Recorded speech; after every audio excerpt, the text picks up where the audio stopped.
Alerte, alerte, les FARDC frappent fort, les lignes bougent dans l'Est de la République démocratique du Congo. Les forces spéciales de FARDC viennent d'enregistrer une nouvelle avancée en prenant les contrôles de TP, un bastion des terroristes ADF situé à la jonction des provinces de Nord Kivu et de l'Uturi à proximité de Beni et de la localité de Mangina. Bienvenue à ce nouveau numéro de Christian chez vous. Bien plus un simple village. TP est également un carré minier dont la position en faisait un point d'appui important pour les ADF. La reprise s'inscrit dans la poursuite des opérations visant à réduire les capacités opérationnelles des ADF. Vous voyez? Donc, l'objectif atteint. Pourquoi la prise de TP est-elle stratégique? Quel impact cette avancée peut-elle avoir sur les opérations militaires dans la région de Beni? Vraiment. La prise de TP par le FARDC, Force armée de la République démocratique du Congo, ne constitue pas uniquement un gain territorial, mais elle s'inscrit dans une stratégie plus large visant à priver les ADF de leur base d'appui et à réduire leur liberté de mouvement. Vous voyez, à réduire leur liberté de mouvement, surtout ça.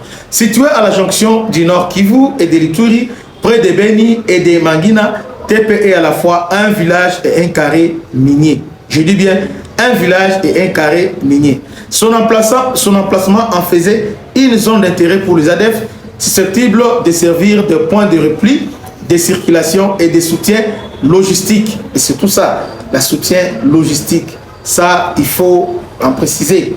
En prenant cette position, le FARDC renforce leur présence dans une zone très sensible et accentue la pression sur les éléments des ADF encore actifs dans la région de Beni.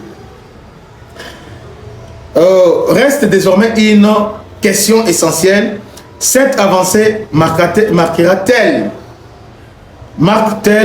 le début d'une reconquête plus large des bastions des ADF ou s'agit-il d'un état parmi d'autres dans une campagne militaire appelée à se poursuivre?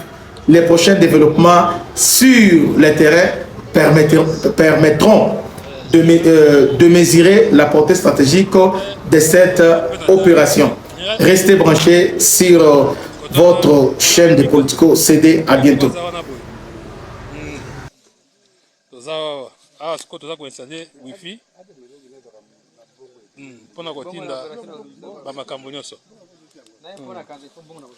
Defense yango tokutaki décor touti kokunda yango déjà na defense touti kokunda décor yango déjà.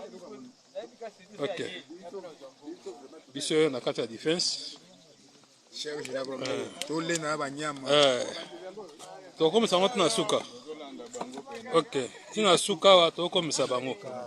OK oyo bakombata arobase yeyo.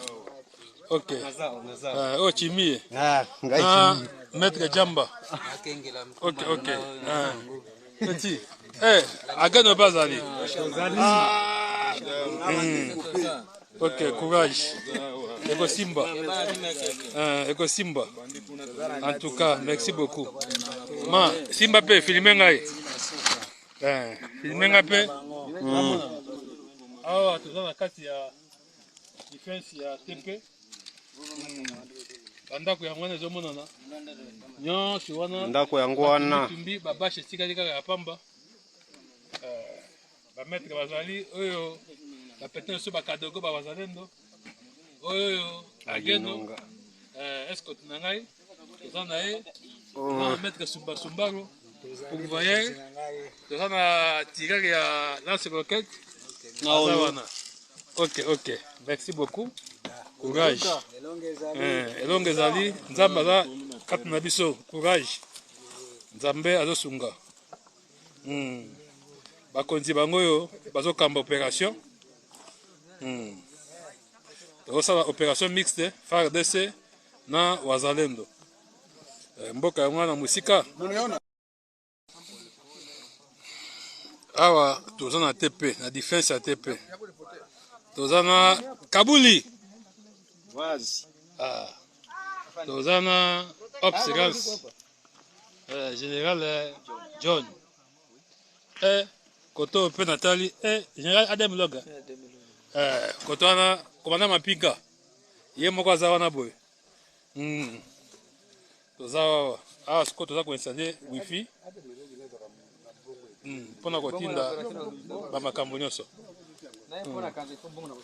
defense yango oyo tokutaki décor touti kokunda yango déjà na defense touti kokunda décor yango déjà ok biso oyo na kati ya defense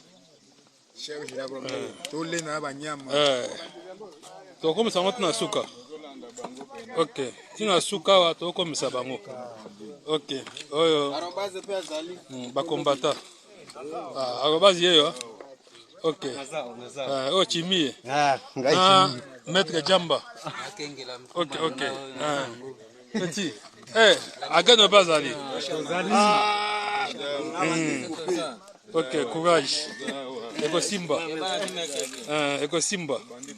en tout cas merci beaucoup ma Simba pe filmer ngai filmer ngai pe awa toza na kati ya defense ya TP bandako yango wana ezomonana nyonso wana ndako yango wana tumbi babashe etikali kaka ya pamba bametre bazali oyo bapete so bakadogo babazalendo oyo ageno escote na ngai toza na ye na maître Sumbaro convoyeur toza na tireur ya lance roquette aza wana ok ok merci beaucoup courage elongo ezali nzambe aza kati na biso courage nzambe azosunga bakonzi bango oyo bazokamba opération